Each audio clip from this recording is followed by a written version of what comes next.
Hi welcome to my YouTube channel टेक्जीन। पिछली video में हम लोगों ने कंस्ट्रक्टर मेथड के बारे में पढ़ा था। हमने देखा था कि कंस्ट्रक्टर मेथड हमारा एक लाइफ साइकिल मेथड होता है।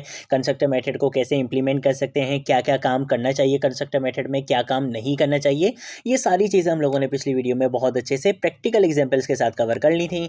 अगर आप लोगों ने अभी तक पिछली वीडियो नहीं देखी है तो काइंडली पिछली वीडियो को ज़रूर देख लेना। आज की वीडियो को जो हमारा टॉपिक है वो है रेंडर मेथड के बारे में। रेंडर मेथड भी हमारा एक लाइफ साइकिल मेथड होता है।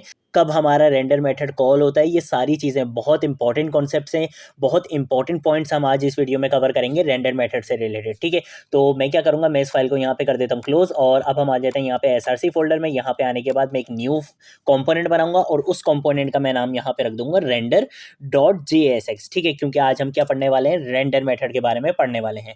उसके बाद मैं यहाँ पे लिखूंगा RCE। इससे क्या होगा, मेरा रिएक्ट क्लास बेस्ड कंपोनेंट बना दिया जाएगा एक्सपोर्ट स्टेटमेंट के साथ। ठीक है, तो मैं एंटर प्रेस करूंगा तो देखो मेरे यहाँ पे एक क्लास कंपोनेंट बना दिया गया है। मैं यहाँ से इस एक्सपोर्ट के कीवर्ड को यहाँ से हटा देता हूँ क्योंकि मैंने नीचे क्या करवाया हुआ है, एक्सपोर्ट ऑलरेडी कराया हुआ है। इसके साथ साथ ये डिव एलिमेंट मैं यहाँ से हटा देता हूँ क्योंकि मैं यहाँ पे क्या यूज करूंगा, रिएक्ट फ्रेगमेंट का कॉन्सेप्ट यूज करूंगा। मुझे एक्स्ट्रा कोई डिव यहाँ पर नहीं लगाना है। ठीक है, और यहाँ पर अब मैं क्या करूंगा, एक सिंपल यहाँ पर हम एक हेडिंग लिख लेते हैं। ठीक है, तो मैं एक H2 का टैग लगा लेता हूँ और इसके अंदर मैं यहाँ पे लिख लूंगा रेंडर मेथड। ठीक है, क्योंकि ये हम क्या पढ़ने वाले हैं, रेंडर मेथड पढ़ने वाले हैं। और रेंडर मेथड होता है कि हमारे पास एक लाइफ साइकिल मेथड होता है। ठीक है, तो मैं यहाँ पे लिख लूंगा लाइफ साइकिल मेथड।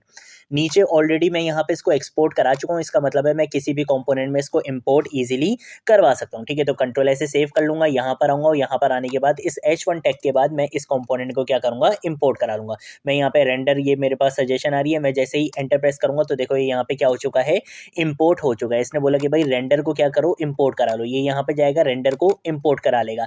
जाएगा कैसे, इसको पता कैसे चलेगा कि ये रेंडर डॉट JSX की फाइल में है। यहाँ पे मैंने इसका पाथ दिया हुआ है, मैंने बोला हुआ है कि भाई करंट डायरेक्टरी के अंदर इस SRC फोल्डर के अंदर एक कंपोनेंट बना हुआ है रेंडर के नाम से, उसके अंदर जाओ और इस कंपोनेंट को क्या करो, इंपोर्ट करा लो। और यहाँ पे मैंने उस कंपोनेंट को क्या कर दिया, कॉल करवा लिया। कंट्रोल एस से सेव करूंगा, यहाँ पर आऊंगा, यहाँ पर आने के बाद npm स्टार्ट की कमांड रन करूंगा जिससे मेरा प्रोजेक्ट 3000 पोर्ट पे मेरे वेब ब्राउजर पे रन कर दिया जाएगा। तो देखो यहाँ पर आ चुका है, this is my app.js file. ये कहाँ से आया है, app.js वाले कंपोनेंट से आया है। और यहाँ पर आ चुका है render method, life cycle method. ये कहाँ से आया है, मेरे रेंडर वाले कंपोनेंट से आया है। ठीक है, मैं आ जाता हूँ यहाँ पर अपने रेंडर वाले कंपोनेंट में और अब हम समझते हैं ये रेंडर मेथड आखिर होता क्या है। ठीक है, देखो हमने लाइफ साइकिल मेथड की जो थ्योरेटिकल वीडियो देखी थी, जो हमारी फर्स्ट वीडियो थी लाइफ साइकिल की, उसमें हमने देखा था कि हमारे पास लाइफ साइकिल के 3 फेजेस होते हैं। ठीक है, जैसे एक ह्यूमन बींग के 3 फेजेस होते हैं कि भाई वो ह्यूमन बींग बॉर्न कब हुआ, उसकी लाइफ में अपडेशन कब आई, चेंजेस क्या आए उसकी लाइफ में, और इसके साथ साथ जब वो क्या हो जाता है, एक्सपायर हो जाता है, जब उसकी डेथ हो जाती है। सेम ऐसे ही हमारे पास रिएक्ट के भी 3 फेजेस होते हैं। आपका कंपोनेंट कब जो है वो बॉर्न हो रहा है, ठीक है, उसको कहा जाता है माउंटिंग। आपके कंपोनेंट में कब जो है वो चेंजेस आ रही हैं, उसको कहा जाता है अपडेटिंग। और आपके कंपोनेंट में से कब कोई चीज़ रिमूव कर दी जाए, उसको कहा जाता है अनमाउंटिंग। तो ये सारी चीज़ें हम लोगों ने उस थ्योरेटिकल वीडियो में डिस्कस करनी थी। ठीक है, अब पिछली वीडियो में हम लोगों ने कंस्ट्रक्टर पढ़ा था। कंस्ट्रक्टर क्या होता है, हमारे पास माउंटिंग फेज का एक मेथड होता है। ठीक है, वो कब कॉल होता है, जब आपका कंपोनेंट जैसे ही बनाते हो आप अपना कंपोनेंट, सबसे पहले जो मेथड कॉल होता है वो आपका कंस्ट्रक्टर मेथड कॉल होता है। अब आज हम पढ़ेंगे रेंडर मेथड के बारे में। ये रेंडर मेथड क्या होता है, हमने देखा है यार, जब भी हम क्लास बेस्ड कंपोनेंट बनाते हैं हम ये रेंडर का मेथड लाजमी यूज करते हैं। जो रेंडर मेथड होता है ये क्या करता है, आपके कंपोनेंट को रेंडर करता है आपके इस वेब पेज पे। आपका ये जो वेब पेज है, यहाँ पे ये जो चीज लिखी हुई आ रही है रेंडर मेथड लाइफ साइकिल, ये कहाँ से लिखा हुआ है, इस रेंडर मेथड की ही वजह से लिखा हुआ है, क्योंकि ये क्या करता है, आपके कंपोनेंट को रेंडर करता है। ठीक है, अब देखो रेंडर मेथड कॉल कितनी बार होता है, ये बहुत इंपॉर्टेंट क्वेश्चन है, ये अक्सर इंटरव्यू क्वेश्चन में पूछ लिया जाता है, ये बहुत अच्छे से समझना। रेंडर मेथड कब कब कॉल होता है, ठीक है, रेंडर मेथड कब कब कॉल होता है आपको ये बहुत अच्छे से पता होना चाहिए। रेंडर मेथड फर्स्ट टाइम तब कॉल होता है जब आपका कंपोनेंट बनता है। ठीक है, जैसे आपका कंपोनेंट बनता है आपका कंस्ट्रक्टर कॉल हो जाता है। कंस्ट्रक्टर के बाद सबसे पहले आपका जो मेथड कॉल होता है वो कौन होता है, रेंडर मेथड कॉल हो जाता है। ठीक है, एक चीज तो समझ में आ गई। दूसरी बार ये कब कॉल होता है, दूसरी बार रेंडर मेथड आपका तब कॉल होता है ऑटोमेटिकली जब आपके कंपोनेंट में कोई स्टेट क्या हो, अपडेट हुई हो। दूसरी बार तब कॉल होता है। तीसरी बार कब कॉल होता है, तीसरी बार तब कॉल होता है जब आपके कंपोनेंट में कोई प्रॉप अपडेट हुई हो। ठीक है, अगर आपके कंपोनेंट में प्रॉप्स का कॉन्सेप्ट यूज हुआ है और प्रॉप्स जैसे ही कहीं पर क्या होती होती हैं, अपडेट होती हैं, तो फिर क्या होता है, रेंडर मेथड दोबारा से अपने आप को क्या करता है, रेंडर करता है। इसको कहा जाता है री रेंडरिंग, कि आपका कंपोनेंट क्या हो रहा है, री रेंडर हो रहा है। अब ऐसा होता क्यों है? ऐसा इस वजह से होता है कि भाई अगर मेरी स्टेट कहीं पर अपडेट हो रही है और अगर मेरा कंपोनेंट री रेंडर नहीं होगा तो मेरी स्टेट में जो चेंजेस हुई होंगी वो मेरे यहाँ पर HTML में मुझे नहीं मिलेंगी। जैसे कि जब हम लोगों ने स्टेट्स और वेरिएबल्स के कॉन्सेप्ट में डिफरेंस पढ़ा था, तो हमने देखा था कि जब हम वेरिएबल्स का कॉन्सेप्ट यूज कर रहे थे, हम यहाँ पे चेंजेस देखना चाह रहे थे, तो हमें चेंजेस नहीं मिल रही थी। लेकिन जब हमने स्टेट्स का कॉन्सेप्ट यूज करा था तो हमें चेंजेस मिल रहे थे। क्यों?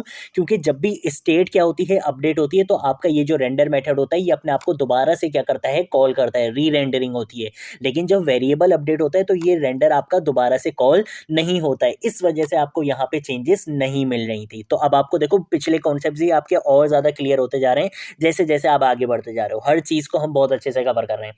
तो इस वीडियो में हम तीनों कॉन्सेप्ट्स को बहुत अच्छे से देखेंगे। जब हमारा कंपोनेंट बनता है तब तो ये तो चीज आपको समझ में आ गई कि भाई मैंने यहाँ पे कंपोनेंट बनाया तो भाई ये मेरा रेंडर मेथड क्या हो चुका है, कॉल हो चुका है। ठीक है, आपको प्रूफ चाहिए, आप सिंपल क्या कर सकते हो, यहाँ पे कंट्रोल शिफ्ट आई प्रेस करो। ठीक है, आप आ जाओगे यहाँ पे कंसोल में। ठीक है, आप यहाँ पर आओ और इस रिटर्न स्टेटमेंट से पहले आप यहाँ पे लिख लो कंसोल डॉट लॉग, और इस कंसोल डॉट लॉग के अंदर आप यहाँ पे लिख लो रेंडर मेथड। ठीक है, यहाँ पे आप इस तरीके से लिख लो रेंडर मेथड। कंट्रोल ऐसे सेव करूंगा और अब आपको चल के दिखाऊंगा। तो देखो जैसे ही मेरा कंपोनेंट क्या हुआ, यहाँ पे रेंडर हुआ, मेरे पास यहाँ पे लिखा हुआ आ चुका है रेंडर मेथड। इसका मतलब है कि भाई जब मेरा कंपोनेंट बनता है तो आपका रेंडर मेथड एक बार कॉल लाजमी होता है। दूसरी बार ये कब कॉल होता है, जब कोई स्टेट अपडेट होती है। तो अब हम क्या करेंगे, स्टेट बना लेंगे। ठीक है, मैं क्या करूंगा, मैं यहाँ पर आऊंगा और इस क्लास कंपोनेंट के अंदर मैं सबसे पहला काम ये करूंगा कि मैं यहाँ पर आकर कंस्ट्रक्टर बना लूंगा। ठीक है, कंस्ट्रक्टर बनाना हमें जरूरी होता है क्योंकि जब भी हम क्लास बेस्ड कंपोनेंट में काम करते हैं तो हम कंस्ट्रक्टर के अंदर ही हम अपनी स्टेट्स को क्या करते हैं, डिफाइन करते हैं। ठीक है, जब भी कंस्ट्रक्टर बनाते हैं तो हमें पता है कि भाई हमें क्या करना होगा, यहाँ पे सुपर का कीवर्ड, सुपर मेथड हमें यहाँ पे यूज करना होगा ताकि ये अपने पेरेंट का क्या कर सके, कंस्ट्रक्टर कॉल करवा सके। ठीक है, अगर ये नहीं करेंगे तो एरर मिलता है, इसके बारे में हम पिछली वीडियो में बात कर चुके हैं। उसके बाद मैं यहाँ पे लिखूंगा दिस डॉट स्टेट और उसके बाद इक्वल टू कर्ली ब्रेसेस। ये मैंने यहाँ पे अपनी स्टेट बना ली है। स्टेट के अंदर मैं क्या बोलना चाहता हूँ, मैं बोलना चाहता हूँ कि भाई DEP यानी कि डिपार्टमेंट के नाम से एक स्टेट है और उसकी इनिशियल वैल्यू मैं यहाँ पे दे देता हूँ CS यानी कि कंप्यूटर साइंस। ठीक है भाई, कि भाई एक बंदा है उसका डिपार्टमेंट क्या है, कंप्यूटर साइंस। अब यहाँ पे मैंने एक स्टेट बना ली है DEP के नाम से, डिपार्टमेंट के नाम से, और उसकी इनिशियल वैल्यू मैंने दे दी है CS। ठीक है, मैं क्या करूंगा, मैं यहाँ पर आकर एक H3 का टैग लगा लेता हूँ और इस H3 के टैग के अंदर मैं क्या बोलूंगा, मैं यहाँ पे स्टेट यहाँ पे बताऊंगा अपनी। ठीक है, मैं यहाँ पे लिखूंगा दिस डॉट स्टेट डॉट और मेरी स्टेट का क्या नाम है, DEP यानी कि डिपार्टमेंट। ठीक है, उसके बाद मैं यहाँ पे लिख लूंगा कि भाई डिपार्टमेंट, इसका मतलब है कि भाई CS डिपार्टमेंट लिखा हुआ आ जाएगा फर्स्ट टाइम में आपके पास। ठीक है, तो फर्स्ट टाइम में आपके पास क्या लिखा हुआ आ जाएगा, CS डिपार्टमेंट लिखा हुआ आ जाएगा। अगर कंट्रोल ऐसे सेव करूंगा और अब आपको यहाँ पे चल के दिखाऊंगा तो देखो यहाँ पे लिखा हुआ आ चुका है CS डिपार्टमेंट। ठीक है, अब मैं क्या करूंगा, मैं यहाँ पर आऊंगा और यहाँ पर आने के बाद मैं क्या करूंगा, एक बटन बना लूंगा। ठीक है, क्योंकि मैं क्या चाहता हूँ, बटन के क्लिक पर मेरी स्टेट क्या हो, अपडेट हो। तो मैं यहाँ पे फॉर एग्जांपल बटन का नाम रख देता हूँ अपडेट डिपार्टमेंट के नाम से। ठीक है, आप कोई भी नाम रख सकते हो। और उसके बाद मैं बोलूंगा कि भाई जब भी ये बटन पे क्या किया जाए, क्लिक किया जाए, तो उसके लिए मुझे क्या लगाना पड़ेगा, ऑन क्लिक इवन लिसनर लगाना पड़ेगा। मैं बोलूंगा कि भाई जब भी बटन पे क्लिक किया जाए तो आपने क्या काम करना है, आपने काम ये करना है कि दिस डॉट सेट स्टेट वाले मेथड को आपने क्या करना है, कॉल करना है। और आपने सेट क्या करनी है स्टेट को, आपकी स्टेट का क्या नाम है, DEP। आपने क्या करना है, डिपार्टमेंट उसका चेंज कर देना है, CS से उसका डिपार्टमेंट आपने कर देना है IT, जब भी क्या हो, बटन पे क्लिक हो। ठीक है, अब मैं क्या करूंगा, मैं यहाँ पर आऊंगा और यहाँ पर मैं क्या करूंगा, रेंडर मेथड के बाद, ठीक है, रेंडर मेथड के बाद मैं यहाँ पे कॉमा लगाऊंगा। कॉमा लगाने के बाद मैं यहाँ पे लिख लूंगा दिस डॉट स्टेट। ठीक है, मैं यहाँ पे लिख लूंगा दिस डॉट स्टेट लिख लूंगा। ठीक है, और अब एक काम ये करते हैं कि कंट्रोल से सेव करने से पहले, ठीक है, मैं क्या करूंगा, सेव करने से पहले मैं यहाँ पे अपना कंसोल जो है वो बिल्कुल हटा देता हूँ, एम्प्टी कर देता हूँ। और अब हम यहाँ पर आ जाते हैं। यहाँ पे आने के बाद कंट्रोल से क्या करूंगा, इसको सेव करूंगा। यहाँ पर आएंगे तो देखो सबसे पहले मेरा रेंडर मेथड क्या हुआ, कॉल हुआ और इसने बोला कि भाई आपके पास एक स्टेट है जिसके डिपार्टमेंट क्या है, CS है।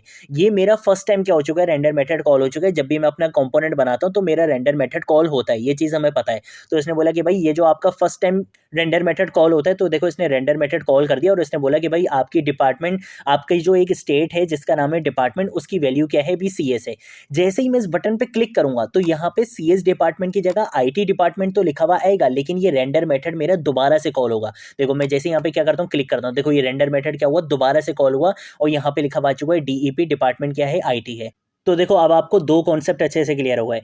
रेंडर मेथड फर्स्ट टाइम कब कॉल होता है, जब आपका कंपोनेंट क्या होता है, रेंडर किया जाता है। तो देखो फर्स्ट टाइम जब मेरा कंपोनेंट रेंडर किया था तो मेरी स्टेट की वैल्यू क्या थी, CS थी, ठीक है। तो फर्स्ट टाइम मेरा रेंडर मेथड यहाँ पर कॉल हो गया था। उसके बाद जैसे ही मैंने बटन पे क्लिक किया मेरी स्टेट क्या हुई, अपडेट हुई। तो जैसे ही स्टेट अपडेट होती है तो आपका रेंडर मेथड दोबारा से री रेंडर होता है। तो देखो दोबारा से मेरा रेंडर मेथड क्या हुआ, कॉल हुआ, और यहाँ पे डिपार्टमेंट की वैल्यू क्या हो गई, IT हो चुकी है, ठीक है। तो मेरी स्टेट अपडेट हुई तो मेरा रेंडर मेथड दोबारा से कॉल होता है, ठीक है। तो ये कॉन्सेप्ट होता है आपके पास किसका, रेंडर मेथड का। तो हमने दोनों चीजें देख ली, ठीक है। हमारे पास 3 ऐसे केसेस होते हैं जब आपका रेंडर मेथड कॉल होता है। फर्स्ट केस जब आपका कंपोनेंट रेंडर किया जा रहा होता है तब आपका first time render method call होता है। सेकंड टाइम आपका रेंडर मेथड कब कॉल होता है, जब आपके स्टेट में क्या होती है, अपडेशन होती है, ठीक है। जब आपकी स्टेट अपडेट होती है तब आपका रेंडर मेथड कॉल होता है।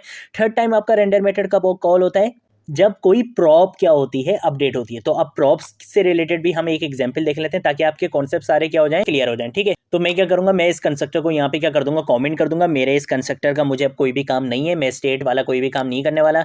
मैं इस कंसोल डॉट लॉग को भी कंट्रोल से ऐसे यहाँ पे क्या कर लूंगा, कमेंट कर लूंगा। और उसके बाद मैं यहाँ पे इस H3 को और इस बटन को भी कंट्रोल से ऐसे यहाँ पे क्या कर दूंगा, कमेंट कर दूंगा, ठीक है। कंट्रोल ऐसे सेव करूंगा और अब आपको चल के दिखाऊंगा। तो देखो सिर्फ मेरे पास यहाँ पे क्या लिखा हुआ है, रेंडर मेथड लाइफ साइकिल लिखा हुआ है, और यहाँ से मैं इस कंसोल को भी क्या कर दूंगा, हटा दूंगा, ठीक है। मैं आपको रिफ्रेश करके दिखा देता हूँ। अब आपको कोई भी चीज कंसोल में भी नजर नहीं आ रही, ठीक है। अब हम ये देखेंगे कि जब भी हमारा प्रॉप क्या होता है, अपडेट होता है, तो हमारा रेंडर मेथड दोबारा से कॉल होता है या नहीं होता, ठीक है। तो उसको देखने के लिए मैं क्या करूंगा, मैं यहाँ पर आऊंगा, क्योंकि मेरा ये जो app.js है वो क्या है, पेरेंट कंपोनेंट है, और रेंडर कंपोनेंट मेरा क्या है, चाइल्ड कंपोनेंट है। तो मैं प्रॉप सेंड करवाऊंगा पेरेंट कंपोनेंट से चाइल्ड कंपोनेंट में, ठीक है। तो उसके लिए मुझे क्या करना पड़ेगा, मैं यहाँ पर आकर एक इंपोर्ट करा लेता हूँ। सबसे पहले तो मैं यहाँ पे इंपोर्ट कराऊंगा किसको, रिएक्ट को सबसे पहले तो इंपोर्ट कराऊंगा, और इसके साथ साथ मैं यहाँ पे बोलूंगा कि भाई यूज स्टेट को क्या करो, इंपोर्ट करा लो, ठीक है। क्योंकि सबसे पहले मैं क्या करूंगा, यहाँ पे स्टेट बनाऊंगा, ठीक है।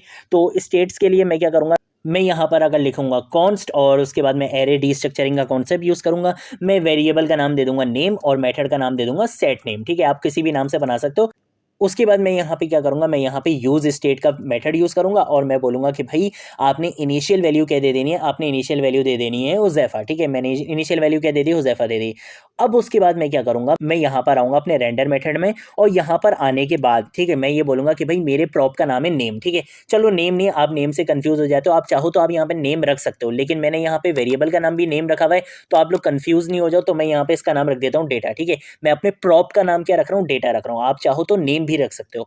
मैंने यहाँ पे रख लिया डेटा, और इसके अंदर मैं पास करवा दूंगा कि भाई किस प्रॉप को मैं पास करवाने वाला हूँ, नेम वाले प्रॉप को मैं यहाँ से पास करवा रहा हूँ, ठीक है। मैंने यहाँ से क्या करा, इसको पास करवा दिया, और इसके साथ साथ मैं ये बोलूंगा कि भाई जब मेरे बटन पे क्या किया जाए, क्लिक किया जाए, तो फिर आपने क्या करना है, इस प्रॉप को अपडेट कर देना है, ठीक है। तो मैं यहाँ पे इस बटन का नाम क्या रखूंगा, मैं यहाँ पे इस बटन का नाम रख देता हूँ फॉर एग्जाम्पल क्लिक मी। आप चाहो तो अपडेट मी रख लो या कुछ भी रख लो, यहाँ पे कोई फर्क नहीं पड़ता। उसके बाद मैं यहाँ पे ऑन क्लिक का इवेंट लिस्टनर रखूंगा, और यहाँ पे मैं बोलूंगा कि भाई जब मेरे बटन पे क्या किया जाए, क्लिक किया जाए, तो फिर आपने क्या करना है, सेट नेम कर देना है, ठीक है। सेट नेम वाले मेथड को कॉल करना है, और आपने नेम की वैल्यू को सेट कर देना है, हुज़ैफा से फरजीन अली नाम रख देना है, ठीक है। इस तरीके से मैं यहाँ पे बोल दूंगा। अब इस नेम को मैं यूज कहाँ पे करूंगा, मैंने इसको नेम को कहाँ पास करवा दिया, इस रेंडर वाले मेथड में। तो इसको मैं यूज कैसे करूंगा, मैं यहाँ पर आऊंगा, और यहाँ पर आने के बाद मैं बोलूंगा कि भाई जब भी मेरा रेंडर मेथड कॉल हो तो आपने क्या करना है, कंसोल डॉट लॉग में मुझे शो भी कराना है, ठीक है, कि भाई मेरा रेंडर मेथड क्या हो रहा है, कॉल हो रहा है। तो मैं यहाँ पे लिख लूंगा रेंडर मेथड, और उसके बाद यहाँ पे कॉमा लगाऊंगा। कॉमा लगाने के बाद मैं यहाँ पे लिख लूंगा दिस डॉट प्रॉप्स, ठीक है। मैं इस तरीके से लिख लूंगा ताकि पता चल जाए कि जब फर्स्ट टाइम मेरा रेंडर मेथड कॉल हुआ था तब मेरे प्रॉप की क्या वैल्यू थी, और जब अपडेट हुआ तो दोबारा से मेरा रेंडर मेथड कॉल होगा तो ये क्या करेगा, कंसोल डॉट लॉग में बताएगा कि भाई प्रॉप अपडेट हुआ था, इस वजह से रेंडर मेथड आपका दोबारा से क्या हुआ है, अपडेट हुआ है, ठीक है। और मैं यहाँ पे क्या कर लूंगा, मैं यहाँ पे सिंपल एक H3 का टैग लगा लूंगा, और इस H3 के टैग के अंदर मैं बोल दूंगा हेलो, और हेलो के बाद मैं क्या बोलूंगा, मैं ये बोलूंगा कि भाई जो भी मेरे प्रॉप के अंदर वैल्यू आ रही है, ठीक है। तो मैं यहाँ पे लिखूंगा दिस डॉट प्रॉप्स, ठीक है। प्रॉप्स के बाद डॉट, डॉट के बाद मैं क्या लिखूंगा, मैंने मैंने अपना प्रॉप्स बनाया किस नाम से था, मैंने अपना प्रॉप्स बनाया था डेटा के नाम से, ठीक है। तो मैं यहाँ पे क्या लिखूंगा, this dot props dot data, simple इतना काम करना है मैंने। मैं यहाँ पे कंट्रोल ऐसे सेव करूंगा, और अब यहाँ पर आऊंगा तो देखो जैसे ही मेरा कंपोनेंट क्या हुआ, रेंडर हुआ, इसने बोला कि भाई अभी प्रॉप की वैल्यू क्या है, हुज़ैफा, और यहाँ पे भी आपको दिख रहा है हेलो हुज़ैफा। लेकिन जैसे ही मैं बटन पे क्लिक करूंगा मेरा कंपोनेंट दोबारा से रेंडर होगा, ठीक है। मेरा रेंडर फंक्शन दोबारा से क्या होगा, कॉल होगा, मेरा कंपोनेंट दोबारा से रेंडर होगा, और मेरे यहाँ पे वैल्यू क्या हो जाएगी, प्रॉप की वैल्यू अपडेट हो जाएगी। यहाँ पे हेलो ज़ैफ़ा की जगह क्या लिखा हुआ आ जाएगा, हेलो फरजीन लिखा हुआ आ जाएगा। और यहाँ पे भी देखना आप, मेरा रेंडर मेथड दोबारा से कॉल होगा। मैं यहाँ पे बटन पे क्या करूँगा, क्लिक करूँगा। देखो जैसे ही क्लिक करा, मेरा रेंडर मेथड दोबारा से कॉल हुआ। इसने बोला कि भाई अब आपके प्रॉप की वैल्यू क्या हो चुकी है, फरजीन अली हो चुकी है। मेरा प्रॉप अपडेट हुआ जब भी मेरा रेंडर मेथड क्या हुआ, दोबारा से कॉल हुआ। मेरी स्टेट अपडेट होगी तो दोबारा से रेंडर मेथड क्या होगा, कॉल होगा। ठीक है, तो आपने ये चीज़ देख ली है कि आपका रेंडर मेथड क्या होता है, रेंडर मेथड आपका क्यों यूज़ होता है। ठीक है, आपने इसकी इंपॉर्टेंस भी देख ली है। ठीक है, तो ये सारी चीज़ें होती हैं रेंडर मेथड से रिलेटेड। अगर कोई चीज़ नहीं समझ आए, नीचे कमेंट सेक्शन में पूछ लेना, सोशल मीडिया अकाउंट्स पे पूछ लेना, मैं ज़रूर आप लोगों को रिस्पॉन्ड करूँगा। अब हम मिलेंगे नेक्स्ट वीडियो में नेक्स्ट टॉपिक के साथ, तब तक के लिए बाय बाय।